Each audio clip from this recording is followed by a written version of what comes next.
This is Daily Flash with your hosts, Andrea Jackson and Mitch English.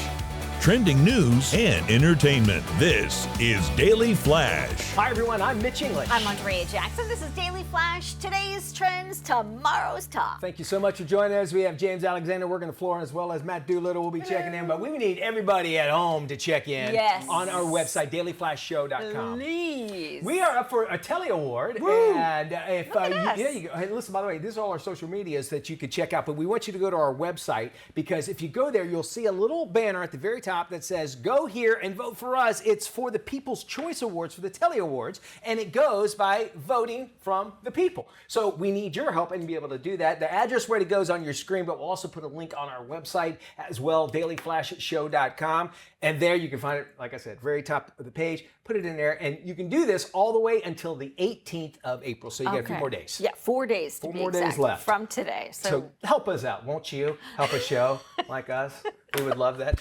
Do we cue the Sarah McLachlan music yes, now? Please do, because we need it. Just be outside and brushes, just looking like I haven't eaten in a week. And Exactly. be like, please, we need If you can make Matt feel a little bit better this Yes. week I by need voting it. for us, we'd appreciate it. That'd be great. He doesn't need it. Yes. Okay, we start with a story from the Stupid Criminals file. Here we go. A would-be robber called 911 when he wounded himself during a break-in. Police in Tyler, Texas said the suspect called 911 after he cut himself on some broken glass during a break-in at a local Dodge dealership. The 38-year-old told officers he threw a rock through the window at the dealership to get in. Then after he broke in, he wasn't sure how to get out. Wow. He was taken to a nearby hospital before being arrested for burglary and then taken to jail. I think when people do this, they're actually wanting to get caught. Is I it a guess. cry for help, do you And think? sometimes I think it is somewhat, Yeah. maybe, and a lot of times, and you know, there's people that look, I just need to get to the jail. What's going to get me there so Yeah. I can have a place to stay, sleep, and that sort of thing. But he didn't think it out, as you can see in this picture that we have his mugshot of it. Hey, look, they call them stupid criminals for a reason. Yeah. There you go. Everybody has a bad day, even criminals. Even they do. So remember that. Love your local criminal, but not too much. Dermatologists, they're out and they're saying, listen, we have a new warning for you. If you're going to try the latest beauty trend involving raw eggs, don't do it. Hey. They've actually sounded that alarm over the raw egg white facials. They say that there's no evidence they erase those face lines, and the risks actually may be actually more than the perceived reward. Experts caution that anything against applying raw eggs to your skin, because it actually could cause an allergic reaction. There's also that threat of exposure to salmonella. That's what eggs is.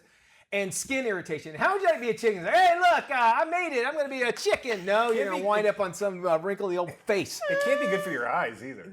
That's, you know what happens to it? You got egg in my eye.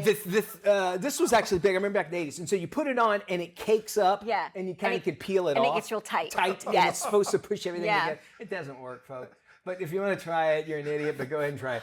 Egg whites are obviously rich in protein and collagen. That's where they say is going to benefit your skin, not necessarily always the kids. And who's Sal? Sal Minnelli, he comes with every facial. What's her Instagram? I need to know her. No, you know, James, you can't hit on every. It looks like it's working. She's beautiful. Hey, you're right. Yes, she is. She is, and she doesn't need those facials. I may be able to help her out though. I just, No, bad. All right, let's move on. Check this story out, you guys. A family swapped their 3-bedroom home for a 19-acre farm and 68,000 chickens to teach their kids about working with their hands. James, maybe you need a weekend at the farm. Emily and Cole Martin grew up in a farm community, always dreamed of owning their own farm. Couple's dream came true when they signed the paperwork for an operational farm. The couple say they have always wanted to raise their children in this kind of environment and plan to teach them the ropes of country life. Emily said it was important for them to raise their children on a farm to show them that not everything in life comes easy. And I think it's a great teaching tool when it comes to discipline, being on a schedule, chores, taking care of things. It's really a great educational You don't tool. do your work, people don't eat in Yeah. your house. It's that when you're on That a is farm. true. And I got to tell you, it is hard work. I remember I had a friend that they had a dairy farm. And before school every day, I mean, he had been up hours before I even got up working. Yeah. Hey, we're going to talk about relationships and more. We're going to head to the farm.